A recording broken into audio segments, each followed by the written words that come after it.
I think that one of the biggest benefits is that it serves both the students and the teacher in a really convenient way. One of the big focuses right now in education is like the metacognitive process and getting kids to think about what they're learning and how they know what they're actually learning is correct. And when you use the scales in the classroom, it gives them the opportunity to take a step back and to go, okay, I can do this and I can do this, but that's not enough. I need to be able to do this as well. Or, yes, I've got it. In my experience, the benefits for me, excuse me, as a teacher, it keeps me more accountable with the staying on top of every day and what the kids need.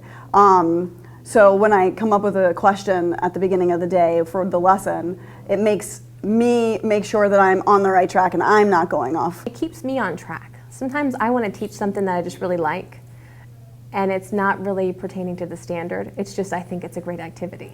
And I have to remember, what am I doing to work towards that level 3? If my activity has nothing to do with it, then why am I bothering to really do it? If I have leftover time, absolutely. Well, I think for my students, what they would probably say is that they can give me feedback on how I'm teaching, if I'm going too fast, if I've just plowed over the material. And I think for them, it gives them direction back to the teacher. And it gives them a voice in the classroom. It's not just, okay, I'm going to sit here and do nothing.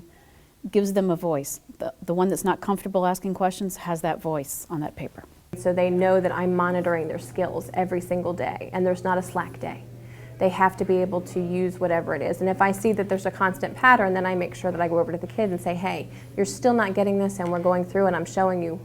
So it helps me stay on top of them versus I give them the test and I have to go back and reteach it, and it's been so much time. It's a daily, do I need to reteach this? That is another piece, that if I'm doing a formative assessment, using the scales as a formative, when I come to their summative, I know that they're okay. I know that they're going to master it. And it's kind of positive reinforcement in its own way as well, because whether they're writing it down because they know that they're going to get better and it gives them a confidence boost, or they actually look back at their work and they see how they've grown, it tracks that for them and it gives them the reassurance that they're doing something right in class.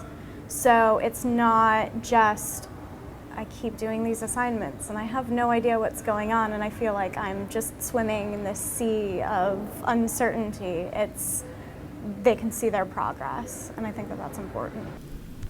Probably the biggest one is just its pacing. It's pacing it out. Like, you start out just with a little problem, and then you get maybe another one, and then 2 of them together in a word problem, and you see how these topics relate to what you're going to actually see on a test, and then putting it together slowly, as opposed to just dropping. So how does this help us? It helps us because it gives us a key target of where we need to get our students, and it's easy to kind of see all these friends are 3s, they're okay, but it really looks to see who do we need to remediate and who do we need to enrich.